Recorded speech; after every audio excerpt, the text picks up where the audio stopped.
Hi everyone, কাল রাতে গেছিলাম আমরা মুভি দেখতে আবারাপান 2। ডে টাইমে গেছিলাম একটা রিভিউ, যেটার ব্লগটা পরে শেয়ার করছি। ভাবলাম যে মুভি রিভিউটা দিয়ে দিই, কারণ অনেকেই আছে যারা রিভিউ দেখেও যে দেখতে যাও আর কি। আজ সানডে যেহেতু, তো মুভিটা কেমন কি পরে বলছি। তার আগে আমরা ঢুকে গেছিলাম ভুলে বলে সেন্ট্রাল মলে। আমরা ভাবছিলাম সেন্ট্রাল মলেই বোধহয় আছে, পরে মনে পড়ে আরে আমাদের মুভি তো সিটি সেন্টারে, আর 7:25 ছিল আমাদের টাইমিং। তো এই যে ইন্ডিপেন্ডেন্স ডে সাজাবার তো আছে সব মলেই যেমনটা থাকে। এই মুভিটা দেখতে আসবো করে আমার বর মনে মনে 1-1.5 মাস আগে থেকেই বলে রেখেছে আবারাপান 2 কিন্তু দেখতে যাবো।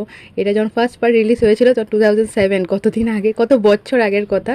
আর আবার আমরা বড় হয়ে গেছি, এখন আবার পার্ট 2 আসছে। আমরা ভাবছিলাম মুভি মেবি স্টার্টই হয়ে যাবে, কারণ আমরা সেন্ট্রাল মলে ঢুকে যাই যেহেতু। বাট না, এরকম কিছুই না, উল্টা আরও টাইম বসে থাকি আমরা, অ্যাডভার্টাইজ এইসব হয়ে টয়ে 7:45 মুভি স্টার্ট হয়।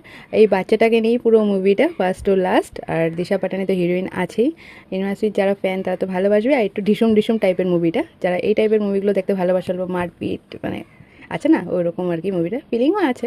তো যাই হোক, বলে দিলাম শর্টে, এতটা পুরো বলতে গেলে না তোমরা নিজেরাই ইন্টারেস্ট পাবে না আর দেখার জন্য। 10:45 মধ্যে আমরা ঘরে চলে আসি। তো চলো পরের ব্লগে দেখা হচ্ছে।